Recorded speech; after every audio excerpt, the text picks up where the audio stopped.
আমিরাতে সচরাচর বছরের মাঝামাঝি এই সময়ে গরমের তীব্রতা বাড়ে প্রচন্ড পরিমাণে। খোলা আকাশের নিচে গরমের তীব্র তাপদাহে কারণে শ্রমিকদের হতে পারে হিটস্ট্রোক বা যে কোনো ধরনের বড় বিপদ। তাই এই সময়টিতে শ্রমিকদের সুরক্ষার কথা চিন্তা করে আমিরাত বাধ্যতামূলক করা হয়েছে মধ্যাহ্নবিরতি আইন।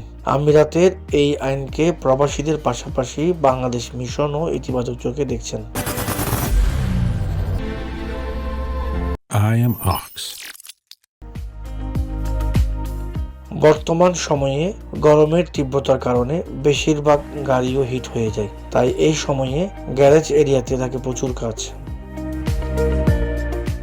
সংযুক্ত আরব আমিরাতে মধ্যাহ্নবিরতি আইন প্রয়োগ উদ্যোগটি প্রায় 22 বছর ধরে চলছে। চলতি মাসের 15 জুন থেকে আগামী 15 সেপ্টেম্বর পর্যন্ত দুপুর 12:30 থেকে 3টা পর্যন্ত মধ্যাহ্নবিরতি আইন কার্যকর করেছে আমিরাতের মানব সম্পদ মন্ত্রণালয়। কোনো কোম্পানি এই নিয়ম লঙ্ঘন করলে প্রতিজন কর্মীর জন্য 5000 দিরহাম, অধিক কর্মী নিষিদ্ধ এই সময়ে কাজ করলে প্রতিষ্ঠানকে প্রায় সর্বোচ্চ 50,000 দিরহাম জরিমানা দিতে হবে। তবে এই আইনের আমিরাত সরকার প্রতি সন্তুষ্ট সবাই। I am Ox.